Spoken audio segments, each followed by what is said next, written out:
నోటి పుండ్లు సాధారణంగా నాలుక, చిగుళ్ళు, దవడ లోపల, పెదవుల లోపల ఏర్పడతాయి. ఇవి నొప్పిని కలిగించడంతో పాటు చాలా అసౌకర్యం కలిగిస్తాయి. దీంతో ఆకలి వేసినా తినలేని పరిస్థితి ఉంటుంది. నోటి పుండ్లు ఎలాంటి హాని కలిగించకపోయినా వీటి వల్ల నోటికి కొంచెం కారం, పులుపు తగిలినా కూడా చాలా ఇబ్బందిగా ఉంటుంది. నోట్లో కురుపులు రావడానికి కారణం విటమిన్ బి లోపంతో సహా అనేక కారణాలున్నాయి. బ్లాక్ మైరోబాలన్ నోటి వ్యాధులకు దివ్యౌషధంగా పరిగణించబడుతుంది.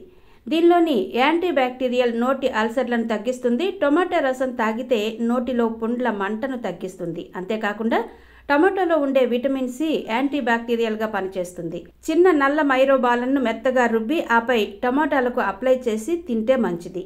నోటి పుండ్లు తగ్గాలంటే టొమాటో రసాన్ని నీటితో కలిపి తాగాలి. అంతేకాకుండా పుక్కిలించవచ్చు కూడా. ఇది అల్సర్లను తగ్గిస్తుంది. నిజానికి టొమాటోలోని సిట్రిక్ యాసిడ్, విటమిన్ సి నోటి పుండ్లకు ప్రభావవంతంగా పనిచేస్తుంది. దీంతో మంటను తగ్గిస్తుంది. టొమాటో రసంలో కొంచెం నీరు పోసి రోజుకు 2-3 సార్లు పుక్కిలిస్తే మంచిది. టొమాటోను కట్ చేసి అందులో కొన్ని పుదీనా ఆకులను వేయండి. కొద్దిగా నిమ్మరసం, ఉప్పు వేసి రెండూ కలిపి నమలాలి. ఈ రెండింటిని ఇలా తినడం వల్ల నోటి పుండ్లు బాగా తగ్గుముఖం పడతాయి.